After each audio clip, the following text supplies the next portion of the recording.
God's divine embrace, eternal light in the mansions of the Lord, where no mothers cry and no children weep. We will stand and guard though the angels sleep.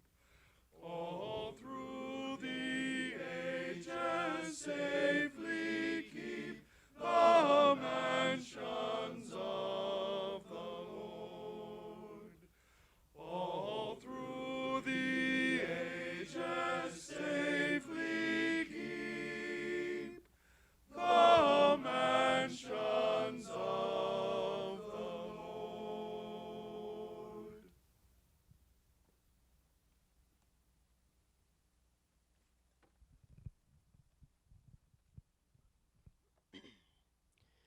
Ladies and gentlemen, and distinguished visitors, on behalf of the University of North Georgia, our University Corps of Cadets Association, the Corps of Cadets, and the Department of Military Science, we would like to welcome you to this year's Memorial Retreat Ceremony. I would like to introduce Cadet Major Jordan Thrun, the Boar's Head Brigade Chaplain, who will give today's invocation.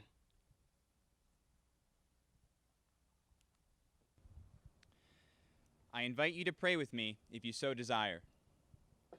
God, please make your presence known at this moment. I call upon the Holy Spirit to fill the hearts and minds of those surrounding me now, of those watching from a distance, and to be with the souls of whom we remember this afternoon. Today, we honor the students who passed so early in life and our deceased and fallen heroes, especially our alumni who have fallen in battle. The men and women on these memorial walls have paid the ultimate sacrifice, like your Son, Jesus Christ. Christ gave his life for us, and so did these heroes. They fought to protect our freedoms, our way of life, happiness, security, and so much more. We stop this afternoon and ask you to remember with us all those who gave their lives for freedom, especially our very own. The names that will be read aloud today, all of the precious individuals who are engraved on the walls behind me, once walked the very same grounds upon which we stand. Lord, I ask you to embrace their souls. May they rest in peace, and may perpetual light shine upon them.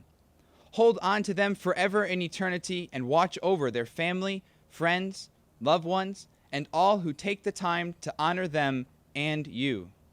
Relieve the pain, ease our suffering, and give us joyfulness and hope. Finally, let our hearts be compassionate and our minds clear and determined in giving them honor and respect.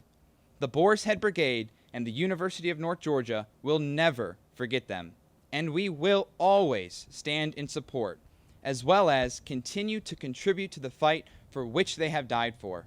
In the name of the Father, and the Son, and the Holy Spirit, amen.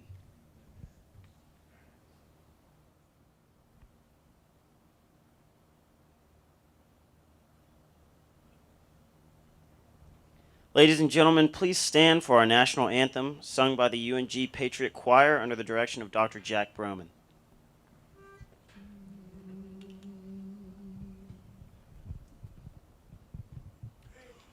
Oh, say, can you see by the dawn's early light what so proudly we hailed at the twilight's last gleaming, whose broad stripes and bright stars through the perilous fight o'er the ramparts we watched were so gallantly streaming, and the rocket's red glare, the bombs bursting in air, gave proof through the night that our flag was still there. Oh, say, does that star-spangled banner yet wave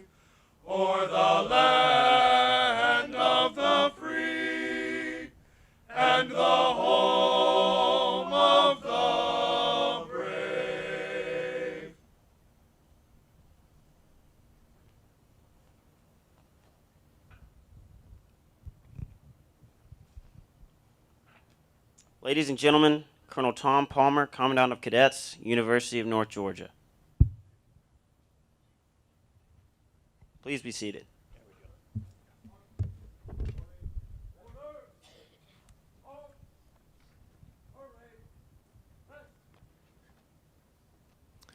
Dr. Jacobs, general officers, Colonel Cummings, veterans, distinguished guests, alumni, parents, and friends.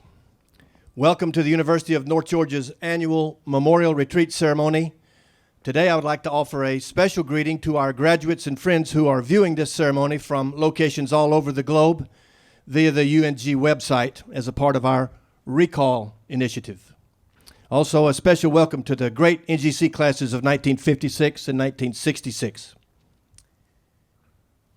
Each year we come together on this sacred spot to pay tribute to the North Georgia graduates who have died while serving their country, to our alumni who have passed away since last year's retreat, and to students, both military and civilian, who have lost their lives while enrolled at North Georgia. I'm honored to participate in this ceremony, and I especially want to thank the cadets who have worked so hard to make this retreat meaningful. The cadets of the Boar's Head Brigade have rehearsed several times this week, not only this ceremony, but all the others, and they are standing tall to your front and to your rear to experience this special occasion with you.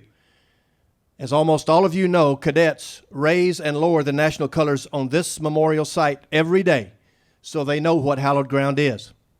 I'd like to thank the entire Corps of Cadets for their daily service to the University of North Georgia.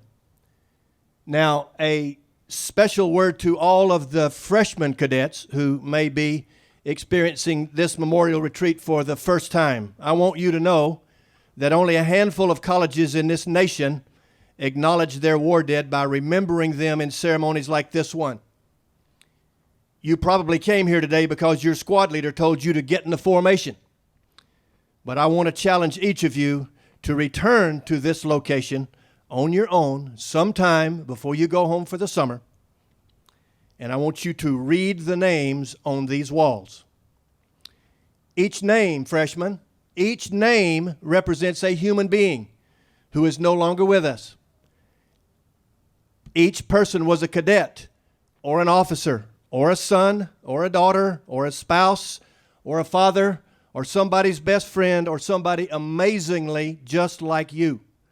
If you spend some time reflecting on these names, I think you will come to understand the importance we place on the Army value that's known as respect. It's more than just a noun. In this case, it's heartfelt, personal admiration for your comrades in arms who paid the ultimate price. Every year at this time, I renew my personal feelings for this ceremony. For me, it's the most meaningful ceremony of the entire year. I hope it reminds all of us to focus on that which is truly important. This ceremony should convince us that North Georgia must continue to produce the best Army lieutenants in the nation.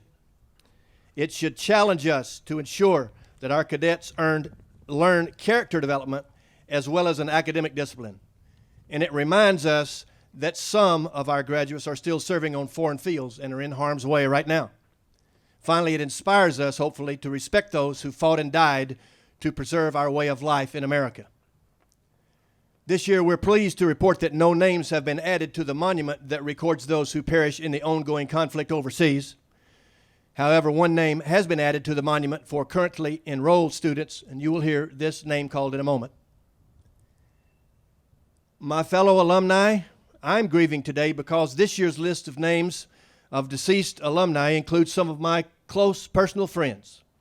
I spent time in the Corps with them. I miss each of them, and my life was made better by having known them. Each was a selfless servant who influenced or led thousands of people on this earth. I know there are many other people in this audience who are grieving today for your classmates or your relatives or your friends whose names you're now viewing.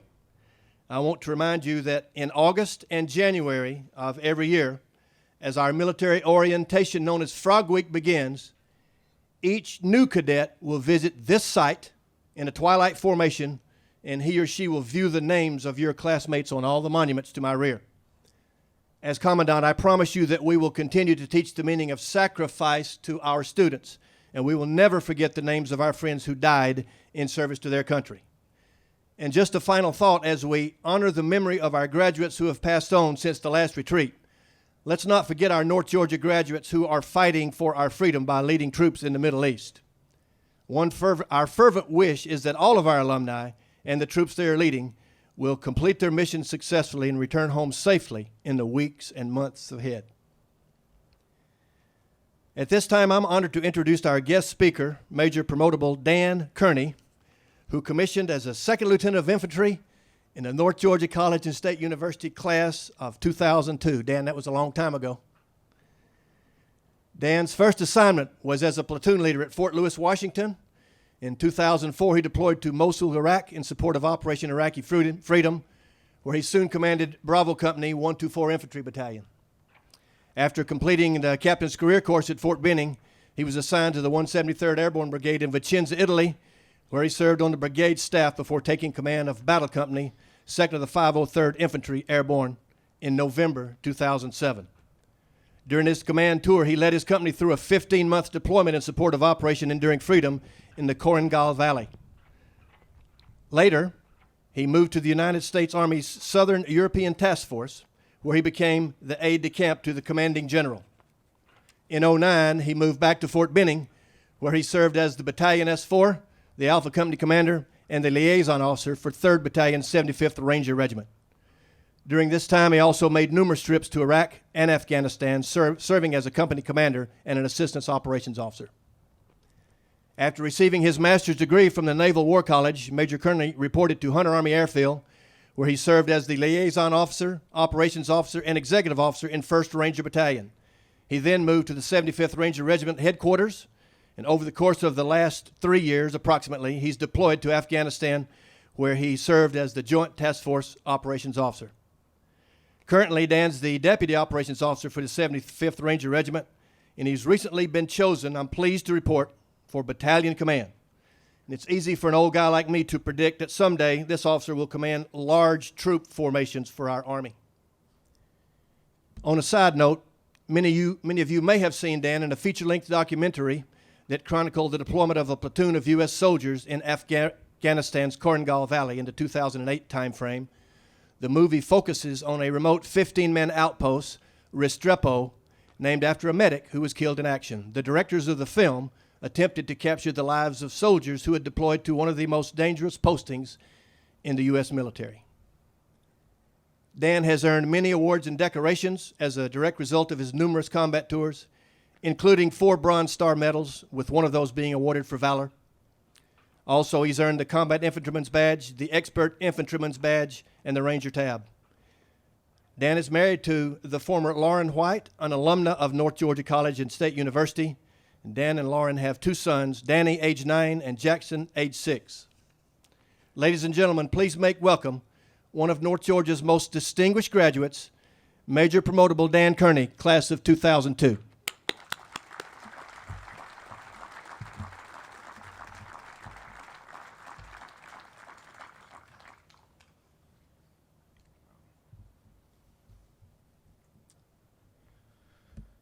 Dr. Jacobs, General Officers, Colonel Palmer, Colonel Cummings, distinguished visitors, the Corps Cadets, and most importantly, the friends and families of our great heroes and deceased alumni and students. Thank you for inviting me back to North Georgia. I'm going to go off script a little bit here for a second. I'm overcome with the emotion. It's really the first time I've been back to the school in 14 years. I'm looking out over the mountains right now and looking out over this Corps, and I'm struck in awe. I look forward to seeing all these men and women leading soldiers, sailors, and airmen in our armed forces. And I know what a wonderful institution North Georgia is and how they're going to prepare them for the fight. It's a great honor for me to return to North Georgia, where a foundation was laid for my military career almost 14 years ago. It was then that I stood in the formation with my fellow cadets and took part in this very ceremony. I can't remember who spoke or the words of wisdom that they tried to impart on me, because I was more worried about what was going on with my friends later on that night. But if you'll take the time to listen, I'll try to be brief as I honor our fallen by remembering their sacrifices. Colonel Palmer, thank you for that kind introduction. I was wondering who that Dan Kearney was. If you'd have mentioned good looking, I would have known it was me, but you didn't. I'm not sure I am that man, but I'll try to do you justice, just the same. Before I begin, I'd like to ask that all our veterans and Gold Star families please stand so that I may personally thank you for your service and your sacrifice. If you'll join me in a round of applause.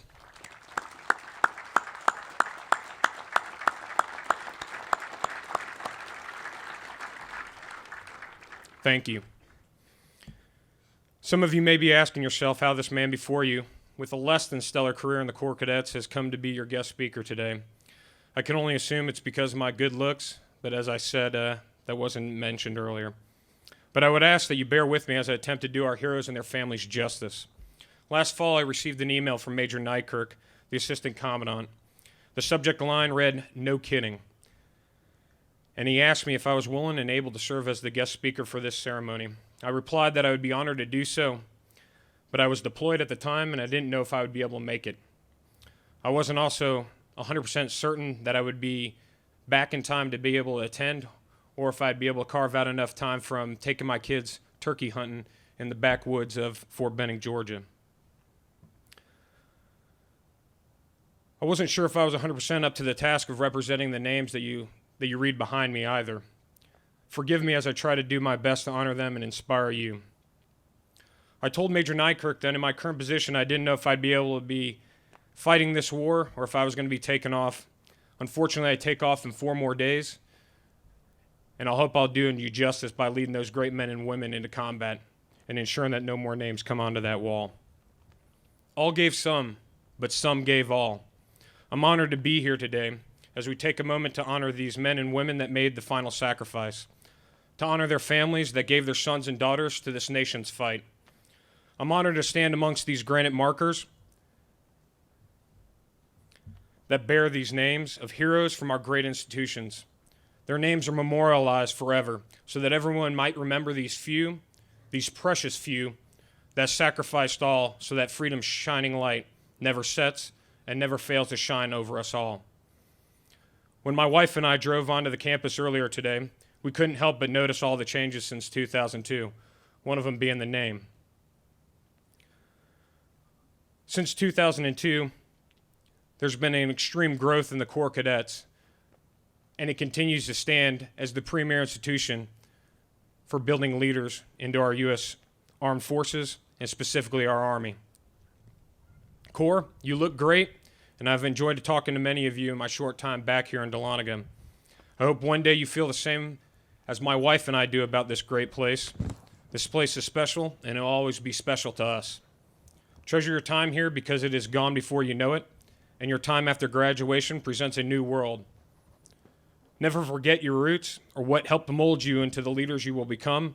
Even though I don't get back to Dahlonega very often, I find myself running into my former classmates and alumni across the globe. And with every instance, we were reminded of the impact the Corps Cadets continues to have on our lives and those that we lead. 14 years ago, I stood where you stand today, thinking about what I was going to do with my Saturday night, while trying not to move and hoping for a cool breeze to keep me from sweating through my uniform. I can't remember who spoke at the ceremonies I participated in during my time in the Corps, and you probably won't remember that either. However, I do want you to take one pearl of wisdom from today. The will to prepare is more important than the will to succeed. The will to prepare is more important than the will to succeed. For those of you who are about to embark on the career in the military, you will be challenged with the unthinkable and faced with the uncertain. As a 22-year-old leader, your experiences are not vast, and your reputation will be defined in the moments of uncertainty that lie ahead for you. You will be charged with leading America's most precious resource, the sons and daughters of our nation. You can't take that task lightly, and you must put in the time and effort to prepare for it now. Prepare yourself physically and mentally for the challenges that await you. You must strive to find balance in your life. You must continue to reassess yourself and your unit, for the will to prepare is what will set you apart from others. It is what will ensure your knife's edge is sharper than your enemies. It will ensure that your shoulders shoot straighter, enabling them to be victorious in battle. This is what you, as a leader, are asked to do for our country. You are charged with preparing our nation's sons and daughters for war, preparing yourself and your team for it, and you will be victorious. Don't, and you will feel the pain of your failure to prepare for the rest of your lives. For those of you who will take the oath of a commissioned officer in the next month, read aloud the words, "I will support and defend the Constitution of the United States against all enemies, foreign and domestic." Don't take them lightly. It will be a different army for you, a different army than I entered in 2002. You will be expected to be ready at the moment's notice, to go into the unknown fight with uncertainty of whom it is that you're fighting. You have to be prepared to lead. You have to be prepared. I was a cadet when the world changed on September 11, 2001. I remember the day very well. I was in the building off to your right and walking to class when I ran into one of my cadet friends, and he told me about an airplane going into the World Trade Center. I kind of knocked it off as it's probably some small propeller airplane, and then later continued to walk to my class amidst a number of students talking about rumors, some of which had the Corps Cadets deploying to New York City, which was kind of comical at the time. When I headed to the class, I ran into my professor who told me the class was canceled because of the events. As I moved through the halls, I collected a few friends of mine who had parents that were in the military just like mine. We came together and watched the news in Sanford Hall. I'd ask that you not judge me for wanting to be surrounded by a number of sorority women and watching the news on that great day, but they understood what it is that I was going through, and I really needed that shoulder to cry on. And I'm going to pause there because I'm going to point out two individuals, Colonel Wells and Mrs. Wells, because I spent that day with their daughter, worrying about my father and many other fathers that were in the same boat at the time. As we settled in to watch the news, it became clear as I watched replays of the plane strike in the tower and the Pentagon, the world I would enter into as a second lieutenant would later be a nation at war. As my friends and I clamored to contact the relatives in New York, Washington, D.C., and elsewhere, a flame began to burn inside of us all. One that pushed us to prepare for the unknown and the uncertain times that lied ahead. This flame would unite us as a nation and unleash the next greatest generation of heroes and warrior leaders not seen since World War II. In my short military career, I've been deployed 11 times in support of the global war on terror, and I deploy on Friday for my 11th. I've served in and with the best units our nation has to offer. I've seen the sacrifices of our nation up close and personal, those of our soldiers, sailors, and airmen and their families. It is a sacrifice few have made, but my family and I are honored to do so, like many of you here today, and we will continue to do so to honor those that have given their all. In 2002, I found myself a newly commissioned second lieutenant in the infantry. I went to Fort Benning, completed my time in those courses already mentioned, and my first assignment was as a platoon leader stationed at Fort Lewis, Washington. Shortly after my arrival, I found myself gearing up for a deployment to Mosul, Iraq, where I'd be blown to the ground during a suicide bombing attack against my chow hall in December of 2004. The attack would later kill 20-plus heroes, including my company commander, Captain Jacobson. During my next deployment, I would lead battle company in the Korangal Valley of Afghanistan's Kunar province. For 15 months, the company would stand toe-to-toe with the enemies that wished to take away freedom's shining light. Over the course of those 15 months, we would lose 7 warriors to the fight. A fight so close and so personal, with such ferocity, that one would have been challenged at times to distinguish the difference between stars and tracers, to be able to identify friend from foe because of how close we were with them. Men like Juan or Strepo, Sergeant First Class Paskowski, PFC Vimoto still stand watch over the men of Battle Company and myself every night, for they are the ones that gave their all in the blast furnace of combat that brings brothers like myself and all of you so tightly together. The Command Sergeant Major for 173rd dropped off his son on the steps of my company weeks before we deployed to Afghanistan. When he did, he told myself and my first sergeant that he had handpicked us and our company to prepare and to care for his son in combat. A month later, as we took command of the Korangal outpost, PFC Vimoto stood 700 meters to the south where his father, Sergeant Major Vimoto, stood next to me and looked out over the valley. He asked me how his son was doing after several firefights into the deployment. I told him his son had performed well and is a leader amongst peers. Sergeant Major Vimoto gave me a hug and told me he knew the dangers his son would face, but entrusted me with his son. Hours later, the valley would erupt as Vimoto and his platoon were on a mission south of the patrol base. The smoke filled the air as the tracers burned holes through the night sky. I was amazed at the tenacity of our enemy's will to fight as we rained down all that America's mighty war machine had to bear: artillery, bombs, mortars, and machine gun fire. In the waking minutes, I would learn that we had just suffered our first casualty and first killed in action. Immediately, I looked to my first sergeant and I told him I could feel the battle roster number that was going to get called over the radio would be Vimoto's. It was. I remember the battle well, the day I lost PFC Vimoto, and only 5 days into the deployment and hours after hugging his father. He was the first soldier I lost in combat, but not the last, unfortunately. He reignited that flame inside me that burned so hot on 9/11 and ignited the blast furnace of combat that bonded me together with those men for life. Vimoto is a reminder to me of the responsibilities we have as leaders to our nation, the protectors of freedom and America's most precious resource. Our nation's families entrust us with their sons and daughters in combat. They expect us to be ready. They expect us to be prepared. I know the granite marker to my left recognizes the fallen warriors of our nation. I know they had the same fighting spirit that I have. Most of them were fellow infantrymen. I've been in the places where they made their final sacrifices.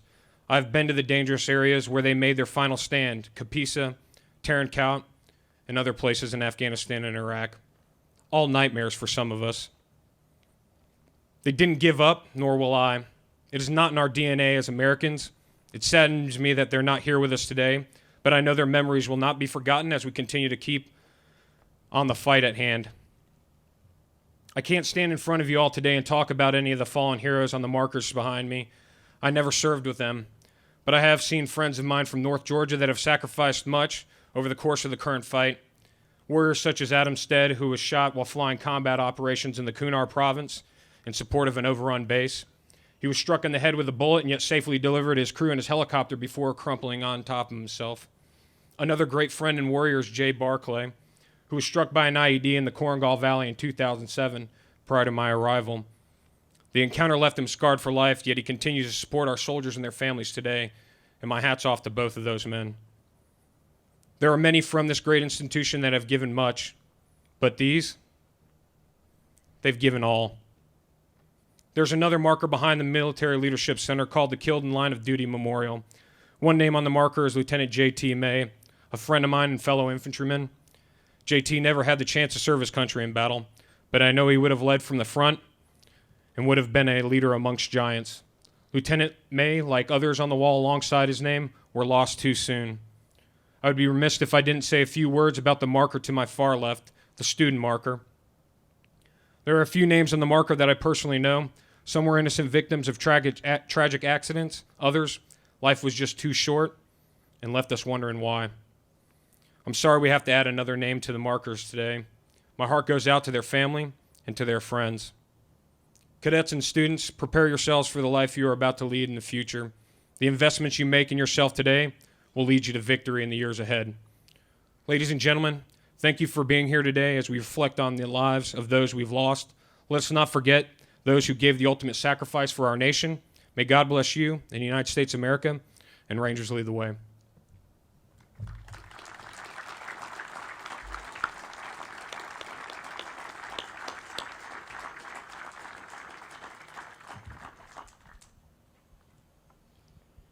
North Georgia has always sought ways to honor alumni who have fallen in battle. Many alternatives were considered to find an acceptable memorial in remembrance of those alumni who were killed in battle, as well as those students who had lost their lives while attending North Georgia College and State University, and the University of North Georgia. The initial phase of construction on the memorial to your front was completed in April 1983 and dedicated in May of that year. The final phase of construction was completed with the unveiling of a bronze American eagle entitled Freedom's Vigil in May of 1986. The memorial is divided into two sections. The first section honors those who gave their lives in battle, while the second honors students who died while attending North Georgia College and North Georgia College and State University, as well as the University of North Georgia. There are 13 names on the World War I section. There are 12 names on the Korean War section. There are 113 names on the World War II section. There are 29 names on the Vietnam War section. If there are any family members in attendance today of these great Americans, please stand and be recognized. Thank you. 10 years ago, on April 22nd, 2006, during Parent Alumni Weekend, we dedicated the Lost in Combat Memorial to your front to recognize the North Georgia alumni and students who have been killed in combat since September 11th, 2001, fighting the global war on terror. There were 4 names dedicated that beautiful April day. Staff Sergeant Thomas Vitagliano, Staff Sergeant Charles Warren, Captain Jeremy Chandler, and Specialist Paul Saylor.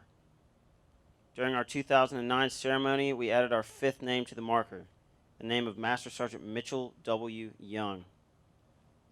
In 2010, we added our 6th and 7th names to the marker, Major Kevin Jenneret and Sergeant Andrew McConnell.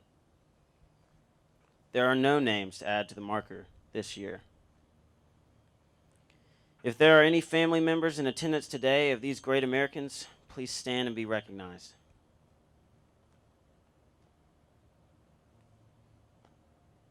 Thank you. Each year we read the names of alumni and students who have died since our last service to consecrate this memorial. There are 65 names on the student section. There is 1 student name to be added to the memorial wall this year, William Braxton Collins. Will the family and friends of Mr. Collins please stand and be recognized? Thank you. Deceased alumni and friends since our last visit are Mr. Ralph Freeman, Jr., class of 1936. Miss Evelyn Mays Elrod, class of 1939. Colonel Retired Sam L. Henson, class of 1940. Mr. Charles Clark Gay, class of 1940. Miss James Edison Brogdon, class of 1940. Miss Ellery Claudia Vaughn Smith, class of 1940. Colonel Retired James O. Collier, class of 1940. Mr. Jack A. Adkins, class of 1943. Miss Mary Barbara Kaysen Tate, class of 1943. Mr. Louis H. Rozier, class of 1943. Miss Marcille Terrell Sorrells, class of 1944. Mr. George Arthur Brightwell, class of 1944. Mr. Robert B. Reese, class of 1944. Mr. Warren Newton Battle, class of 1944. Mr. George Melvin Atkinson, class of 1946. Mr. Randall Charles Bagwell, class of 1946. Dr. John Walter Sheffield, Jr., class of 1947. Dr. Howard Virgil Turner, Sr., class of 1947. Mr. David Moss Owen, class of 1949. Mr. Joseph W. Rowland, class of 1949. Mr. Charles Brownlee Moody, class of 1949. Mr. Jody Z. McKinley, Jr., class of 1950. Mr. Horace Gressley Davis, Jr., class of 1950. Miss Betty Jean Saunders Holloman, class of 1950. Miss Jeanette Allen Gurley, class of 1950. Lieutenant Colonel James Hamilton Hogg, class of 1951. Mr. William David Holt, class of 1951. Mr. Ellington B. Willingham, class of 1951. Mr. Daniel B. Patillo, class of 1951. Miss Layla Curtis Strickland Dasher, class of 1951. Miss Frankie Eugenia Fitz McAfee, class of 1952. Miss Miriam B. Brown Durant, class of 1952. Mr. James Howard Abram, Jr., class of 1952. Dr. Peter Allen Jensen, Jr., class of 1953. Mr. Henry Bennett Drexler, class of 1953. Mr. Lamar Taylor Oxford, Jr., class of 1953. Mr. Frank William Mosley, Sr., class of 1953. Mr. William Neal Little, class of 1954. Mr. John Ward Wynn, class of 1954. Miss Shirley Ann Farr Rayner, class of 1955. Mr. Donald Stribling Adams, class of 1956. Mr. Earl Gene Wright, class of 1956. Mr. William Elton Gissendanner, Jr., class of 1958. Mr. William K. Williams, class of 1959. Mr. Michael T. Rape, class of 1960. Lieutenant Retired Walter Clarence Parks, class of 1960. Miss Frances Virginia Vaughn Phillips, class of 1960. Miss Beverly Marvine Adams Cleveland, class of 1960. Mr. James David Lovett, class of 1960. Mr. Roy Dickerson Lower, Jr., class of 1960. Miss Martha Adela Connell Bibb, class of 1961. Miss Dolly Wren Ward, class of 1961. Miss Jennilu Wilcox Earnhardt Wright, class of 1962.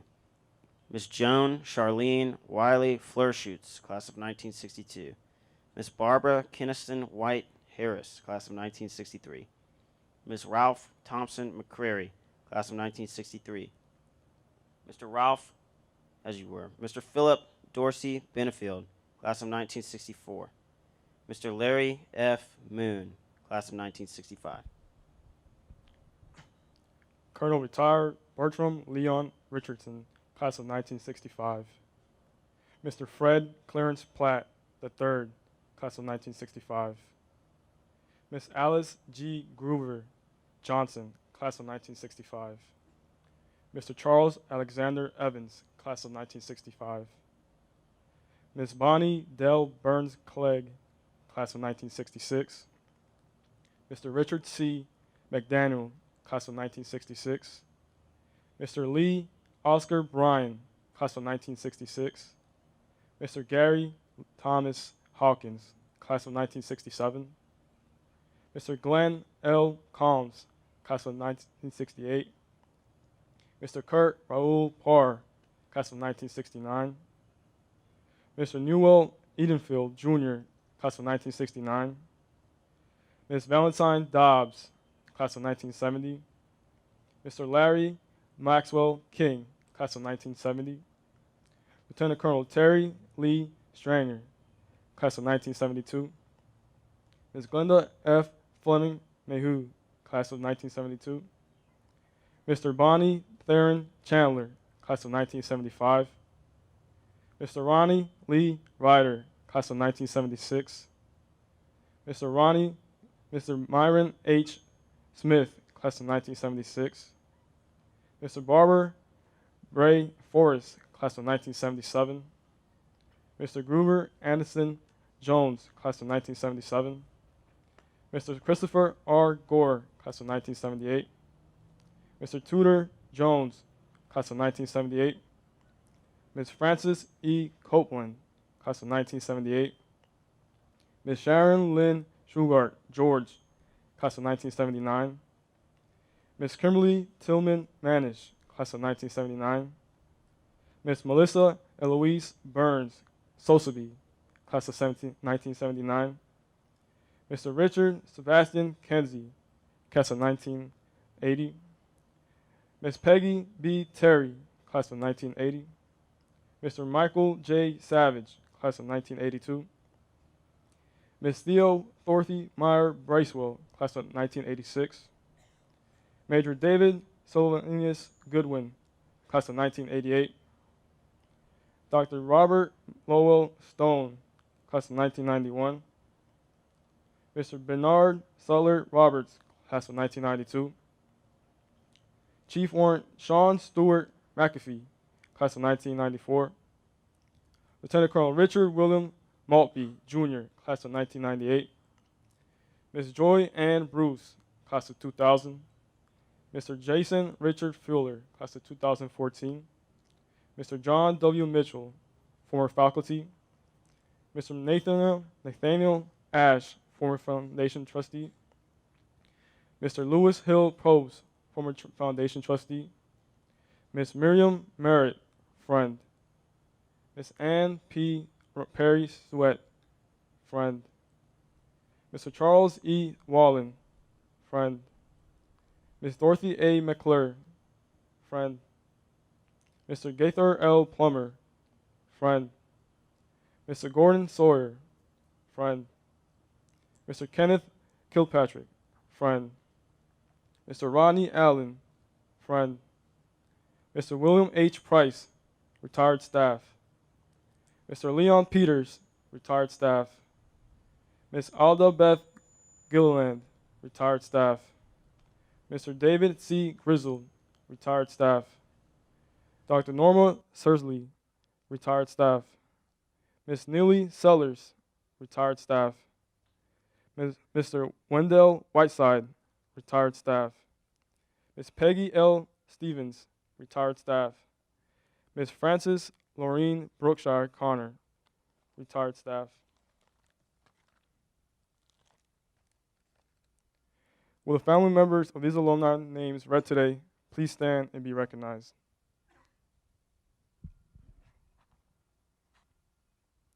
Thank you. Each year, we place a wreath at the memorial to commemorate all of the alumni who were killed in battle. All the alumni who have passed away since last year's ceremony, and those students who lost their lives while attending the University of North Georgia. This year's wreath, honoring all alumni and students who have passed away since this time last year, will be placed by Alan Ware, Captain U.S. Navy retired, a 1977 North Georgia College graduate and president of North Georgia Corps of Cadets Association. Serving as the wreath bearer today is Cadet Sergeant Josh Nixon of Foxtrot Company.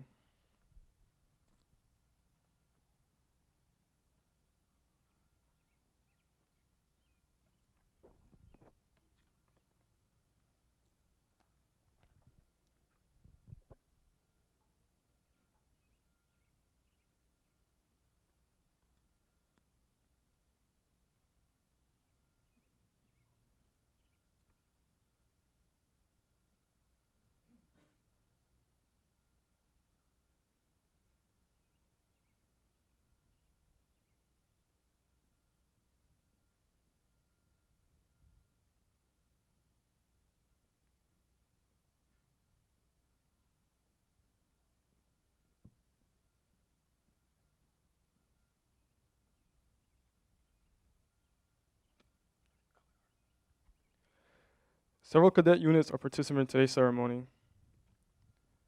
Representing the Blue Ridge Rifles is the firing detail commanded by Master Sergeant Ryan Ake. The ceremonial color guard is led by Staff Sergeant Joshua Heflin of Hotel Company. Serving as buglers are Sarah Dawn and David French of the Golden Eagle Band. Serving in the howitzer section are Cadet Sergeant Manuno Nagrama and Cadet Sergeant Asher Wilson and Cadet Sergeant Chris Houghton of Hotel Company. Representing the Corps of Cadet is the Honor Company of the Fall Semester 2015 Foxtrot Company, under the command of Cadet Captain William Zoff. The first sergeant is Cadet James House. Ladies and gentlemen, please rise for the playing of retreat and to the colors.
Port. Arms. Half right. Pace. Ready. Aim.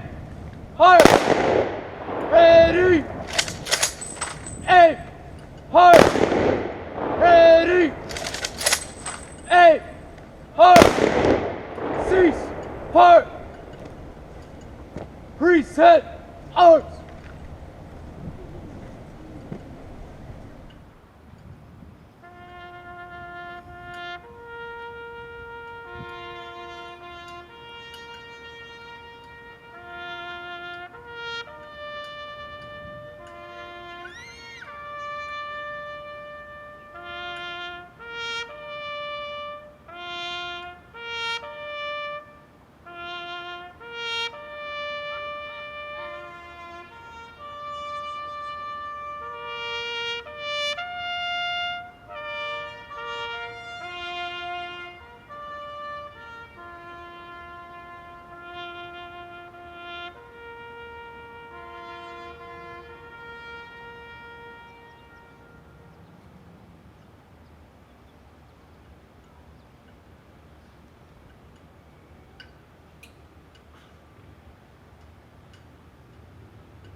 We do not formally end our ceremony, but because we continue to remember our fallen comrades, graduates, and students throughout the year,